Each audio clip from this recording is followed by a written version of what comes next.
The Diamondbacks pick up their 17th win of the season, most notably Torey Lovullo's 354th win as the Diamondbacks manager, making him the all-time winningest manager in franchise history. Hello there, I am Michael McDermott from the AZ Snake Pit and recapping game number 31 of the 2022 season, with the Diamondbacks winning by a score of 9-3, their second blowout win of the season.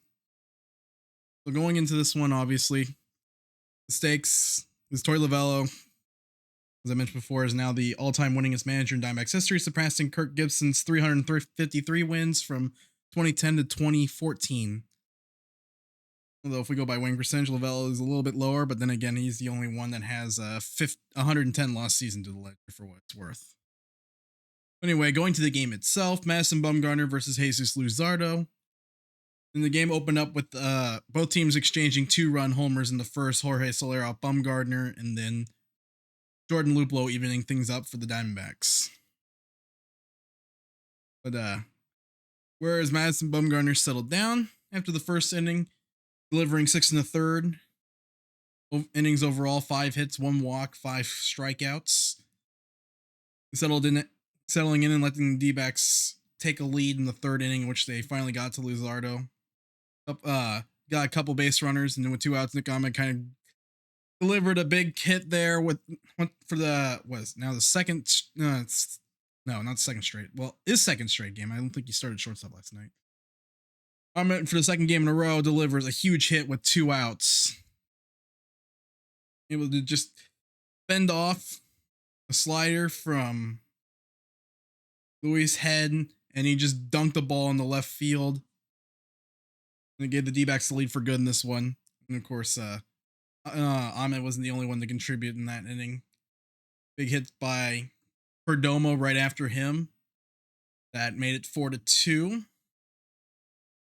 And the team would ultimately open it up to make it a 4-run inning and take a 6-2 lead. That's kind of one situation where the D-backs haven't necessarily been able to put teams away, is kind of just getting that one more hit to turn a good inning into a monster, a solid inning into a big inning. And the thing they're able to tack on today. That's the one key difference. And then if they can do that more often, they will have a lot of easier wins like they did tonight. Yeah, Bumgarner's solid, continuing the tradition of solid starting pitching this year. I can't explain how. It's not just Brent Strom. It's also the players making the adjustments for themselves.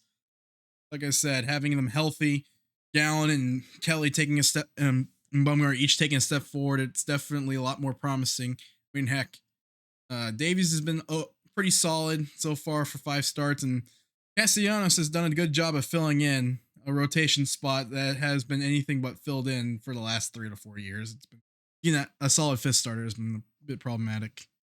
So we'll give those 5 credit for getting the job done so far this year.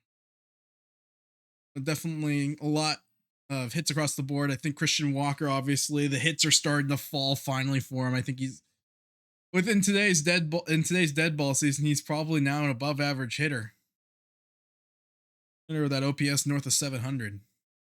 But yeah, Walker's reached base 3 times in the last 2 games. That's good to see that on base just skyrocket. The batting average on balls in play also improved. Obviously, Walker is flukishly bad season.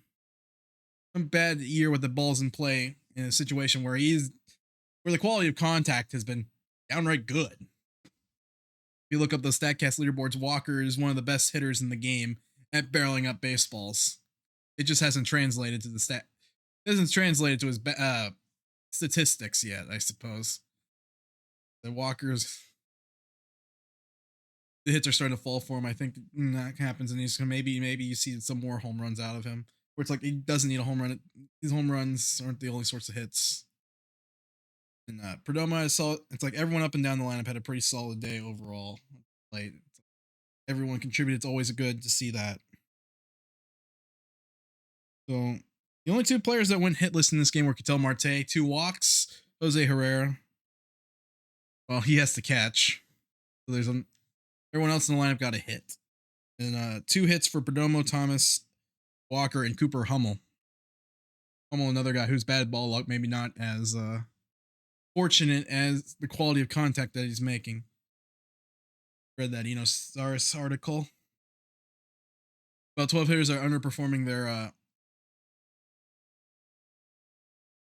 batted ball numbers through and basically statistical fluke kind of underperforming. Yeah. Overall, we're able to capitalize on 6 walks, 11 hits. When you put those two things together, you're going to get a lot of offense. Obviously, they could have had a little bit more. Blew a first inning situation, but they were able to make good, and couldn't get some cheapies in the first inning. Made it up with some clutch hitting in the third, and then they put the Marlins away in the 8th inning with 3 more runs.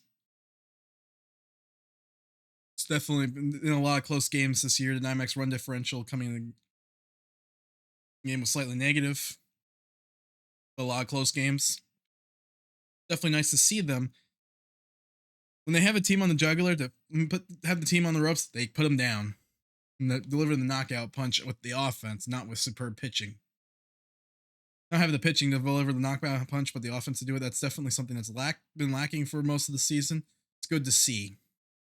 So anyway, game 3, it should be a pretty interesting game. Like I said, the 2 hottest pitchers for each team, Merrill Kelly versus Sandy Alcantara.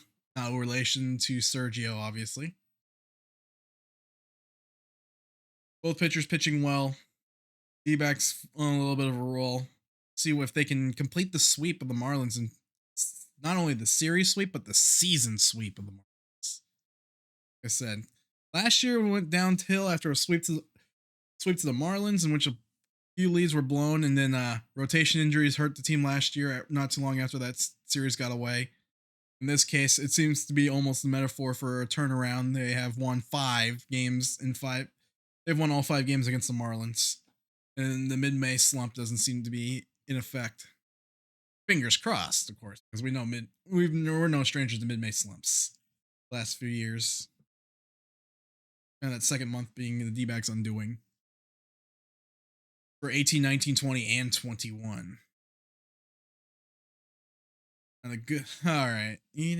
So if you enjoyed the video, make sure to click the subscribe button, leave a like as well, and leave a comment if you think the D-backs are capable of making things interesting in the National League playoff picture after 31 games.